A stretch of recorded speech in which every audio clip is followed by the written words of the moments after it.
ඔගොල්ලන්නුත් මමත් අපි හැමෝම මේ දවස්වල ගෙදරට වෙලා ඉන්නේ. ඉතින් මං හිතුවා ගොඩක් කරදර බාධක තිබුණාට ඔයගොල්ලන්ට වීඩියෝ එකක් අරගෙන එන්න ඕනේ කියලා. ඔයගොල්ලන් මේ දවස්වල ගෙදර ඉන්න නිසා ඔයගොල්ලන්ට අපේ කලින් වීඩියෝස් බලලා ඇද්දි ඒ දේවල් වලත් ගන්න දේවල් තියෙනවා. ඒ වගේම තව මොනවා හරි ඔයගොල්ලන්ට දැනගන්න තියෙනවා නම් ඒ දේවලුත් අපිට කමෙන්ට්ස් කරන්න අපි ඔයගොල්ලන්ට ඉස්සරහට ඒ දේවලුත් අරගෙන එන්න බලාපොරොත්තු වෙනවා. ඉතින් ඔගොල්ලන්ගේ ගෙදර මේ වෙනකොට තියෙන arrangement එක කොහොමද කියන එක ඔයගොල්ලන්ට බලන්න පුළුවන්. ඒකෙදී ෆර්නිචර් තියෙන තැන ඔයගොල්ලන්ගේ සමහර වෙලාවට ගොඩක් වෙලාවට දැන් කොළඹ ඒරියා එක ගත්තොත් නම් ඒකෙදී අපි ගොඩක් අපිට limited space එකක් තියෙන්නේ. ඒ කියන්නේ land එකක් ගත්තත් එහෙමයි, ගෙදරක් ගත්තත් එහෙමයි. ඒ හැම තැනකම අපේ තියෙන space එක හරි limited. ඉතින් ඒකත් එක්ක අපේ ෆර්නිචර් තියාගන්න තැන එතකොට දැන් අපිට වෙන්ටිලේෂන් ලයිට් එක ඒ වගේ දේවල් එන ඒ හරි පොඩි ඒරියා එකකින් අපිට ඒ දේවල් අරගන්න පුළුවන්. ඒ එන එක කවර් කරගන්නේ නැතුව කොහොමද අපි ෆර්නිචර් ටික arrange කරගන්නේ?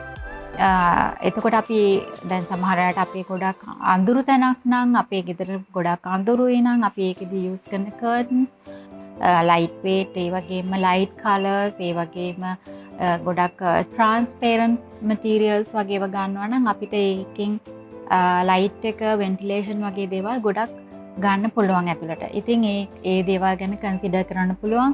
එතකොට අපි යූස් කරන ෆර්නිචර්ස් ලයිට් කලර් වෙන්න ඕනෙත් නැහැ, ඩාර්ක් කලර්ස් වෙන්න ඕනෙත් නැහැ. මොකද කියන්නේ ගොඩක් ලයිට් වුණාම ඒකෙදී ඩස්ට් එක සමහරවිට පොඩි ළමයි ඉන්නවා නම් මොන හරි යන්නේ ඒ දේවල් ගොඩක් කැපිලා පේන්න පුළුවන්. ඉතින් අපි ගන්න ඩාර්ක් කලර්ස් නුත් දැන් අපි ලංකාව ගත්තොත් ඒකේ තියෙන වෝම් වෙදර් එකක් තියෙන. ඉතින් ඒ වගේ දේවල් කෙනෙක් කන්සිඩර් කරාම අපිට ගන්න ෆර්නිචර් හරි අපි යූස් කරන මටීරියල්ස් වල අර ඉන්ටීරියර් එකේ අපි කොයි පැත්තෙන් බැලුවත් සමහර වෙලාවට අපිට ඩාර්ක් කලර්ස් කියනවා ටිකක් මැච් වෙනවා අඩුයි. අපි සමහරට AC කරනවා නම් ඒක ගොඩාක් දුරට ප්‍රශ්නයක් කියන්නේ ලොකු ප්‍රශ්නයක් වෙන්නේ නැති වෙන්න පුළුවන්. ඒත් අපි හැමෝම AC කරන්නේ නැහැ නේ ගෙවල්.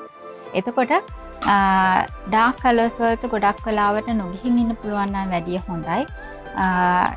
අනිත් එක දැන් සමහරට මදුරුව වගේ වුණත් අපිට ගොඩක් ඩාර්ක් කලර්ස් තියෙන තැන් කියන්නේ ඩාර්ක් ඒරියාස් වලට ඒගොල්ලන් එනවා වැඩි. ඒක නිසා ඒ දේවලුත් අපි හිතලා ඉන්ටීරියර් එකේ දැන් අපි යූස් කරන මටීරියල්ස් අපිට ඒ දෙකම මැද තියෙන කලර්ස් වලින් earthy colors ඒ කියන්නේ නිකන් brownish වගේ නිකන් කියන හරියට අපි sand වල තියෙන color එක සමහර වෙලාවට